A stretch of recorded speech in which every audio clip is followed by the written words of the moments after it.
Have you ever been bent over, change who you are, or over backwards giving up your own happiness just to women? Please know that you're not alone. Find themselves in this situation thought wrongly that this is the key to love and harmony. But what if I told you there's a wise site for dating going back thousands of years which points to a different method? That's what I mean. Stoicism today. We're going deep today into the core of Stoic thought to find out 6 rules you should never give in for women or anyone else for. In any case, this isn't about playing the blame game or tell you not to. You care about the women in your life on the contrary. It's about knowing how to take care of people in a healthy and kind way to you and them, and more in the end, satisfying. Imagine that you've canceled this plans that made you happy because she seemed like she wanted to do something else. You've changed your beliefs to match hers. Even though it seemed wrong, or you may have friends she lost touch with because she did not like them, sounds like these things that happen don't lead to the healthy. Instead, what we want are balanced partnerships. They make it easy for anger to build up and losing who you are. Don't worry though, Stoicism has a guiding light. Let us look at how to deal with the difficulties of you can be in relationships without losing yourself in. Now that the process is ready, let's start this journey together, giving up your personal. You have to give up your freedom.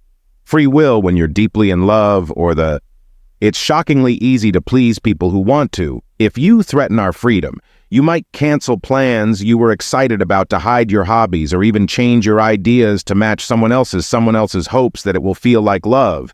But it's really what Stoicism asks us to ask these: what are we giving up to make sacrifices? Freedom for love, or are we taking care of a friendship where both individuals can do well on your own? Think about it. Your honesty and freedom are worth a lot. They are the very core of who you are. When you give them to someone else, don't just lose a part of your support. You're also setting a standard for the connection that's not sustainable and bad for you. Stoic ideas about relationships. It shouldn't be about losing yourself, but rather about growth and respect for each other, all of which are based on knowing in being able to be yourself. As before, you change who you are to fit someone else's world. Take a moment to think.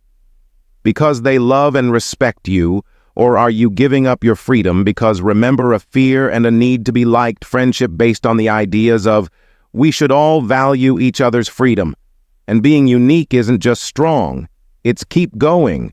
Don't trade our priceless giving up freedom for short-term approval.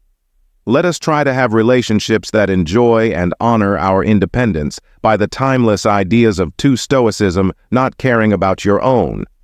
Think for a moment that you're on a journey through a forest on your way full of the leaves of life's needs and hopes and dreams. Every step forward is a step to improve yourself, knowledge, and in the end, virtue. Now imagine constantly leaving the path to tread.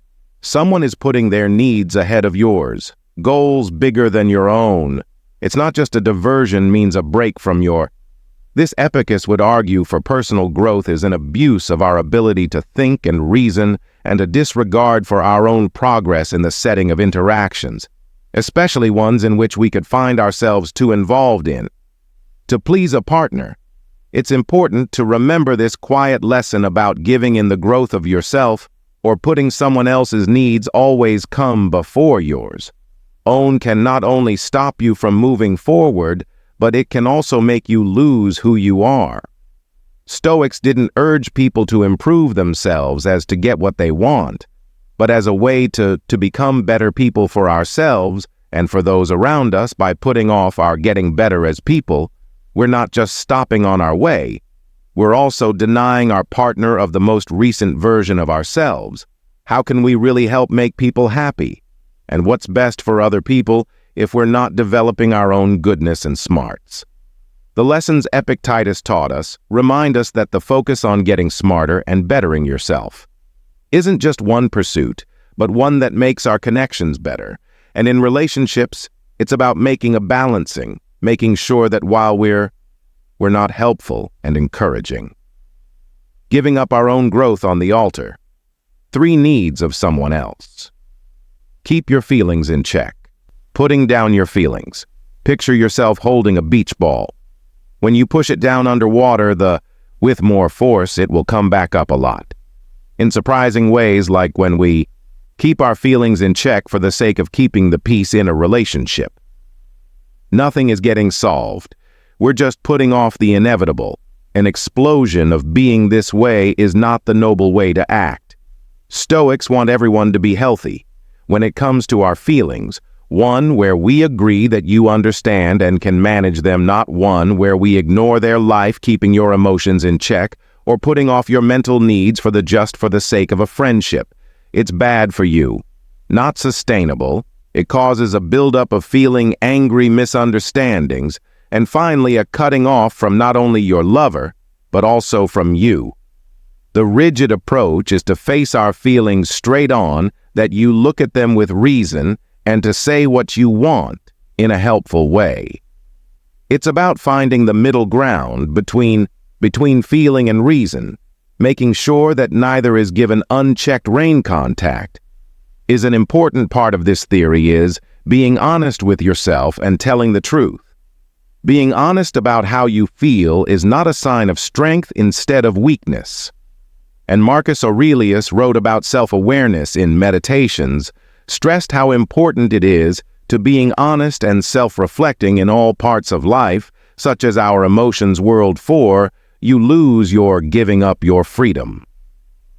Independent Sena, with his sharp, wise people, told us not to let to have too much peace and happiness depending on outside factors such as relationships. This doesn't mean that we shouldn't love and care for our not links with other people, but rather that we shouldn't base our whole sense of self-worth or happiness to them. Think about the shape of a tree. It might lean towards the sun. Enjoy what the rain does for it, and even help other living things. It grows strong and stays alive. Depend on its roots and the food it gets. It gets its power from the earth in the same way. When we tie our happiness to something or esteem to someone else, we're like a tree that depends on something outside of itself because of how stable it was when source. If we waver, we might fall over Seneca's. This message tells us to dig deeper into our roots, from which to get strength and food inside ourselves, and gaining independence is not about shutting ourselves off or, on the other hand, emotional ties. Making a base is what it's about, so ourselves strong enough that our love and friendship become sources of joy and growth instead of sticks or cages. It means really caring about what we care about. Getting closer to our goals and having a strong sense of self in the face of the changes that will happen in life. And having trouble finding happiness within is a trip that calls for self-reflection, being honest. And sometimes when we have the guts to face our own shadows, about recognizing our fears and wants and hopes, and knowing that others can help us on our journey, can't be the only way for us to be happy. This happiness inside turns into a source of strength, not just for our own sake and for our bonds, when we don't want to ask someone else. They help us fill the gaps in our lives. From a place of fullness, not lack. Taking a promise to make her happy. 5. Do something to make her happy. Think about a situation in which you're being asked to do something that doesn't fit with your beliefs or personal tastes. It could be as easy as trying to act like you like a hobby that doesn't interest you or is too hard to understand. Making decisions in life that don't match up along with your goals or moral stoicism shows us how important it is to live in line with nature, our own nature. This means recognizing and caring about what we like and don't like, our beliefs and principles. When we go off this path in order to make someone else happy, we not only lose who we are and also weaken the building blocks of trust and respect. In the Sebastian's friendship with a Stoic philosopher talked very well about the inner fortress that every man has to build and protect, a figure of speech for our inner selves, beliefs, and our good qualities, to give in these for short-term love or to trying to avoid conflict is like leaving the gates to our fortress were left open. Relationships that last are not by betraying oneself, but by love and understanding for each other. It's about other people being their true selves. Standing together and finding shared ground firmly on your own, the stern way of thinking isn't one of stiffness, but of deep being honest and self-aware. What does it make us think about? This behavior in line with who I really am. Does it help my wise self-worth, guts, justice, and bravery? When the answer is no, temperance is it's a call to stop and think, to remember that love and respect for ourselves and from other people grow in. The light of truth is not in the some hints of agreement and conformity, so before you make a soul commitment to please think about the Stoic advice. This tells us to honor our essence. To begin, it's not about being selfish, about own worth.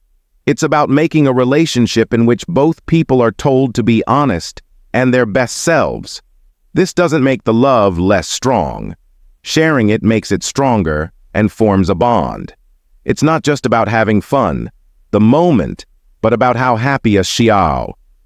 The path to growth and getting sick ignoring the reason for ignoring the cause of anger love. Picture your relationship as a voyage love can be like the wind in your hair. You're moving forward with sails feel of thrill and speed, but without the sense of reason to lead you, that the same wind could send you into people like Epicus, who lived in the rocks, taught that we shouldn't let our urges rule us, but in charge of them and our lives. If you are smart and have insight, this doesn't mean denying our wants, but getting to know them, asking them questions, and getting them in line with our core values and goals in the middle of a passionate emotional in a relationship. It's simple to tell us what to do, to find a middle ground that go against what we believe, or to ignore warning signs that we would have seen this, if not blinded by passion. What the Stoics knew is true.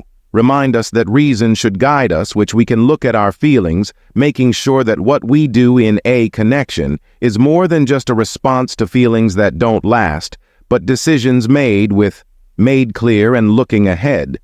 This Stoic concept doesn't only apply to dealing with disagreements or when you make big choices, it's also about the picks we make every day in our relationships. It's picking to have talk freely, instead of reacting to be defensive and show patience, instead of to feel frustrated and to try to understand before make conclusions, by letting your mind lead you. During these times, we grow a bond that's more than just passionate, but also strong, polite, and deeply. If you found this movie, connect. Interesting, please like, share, and sign up to get more philosophical advice and plans for personal growth.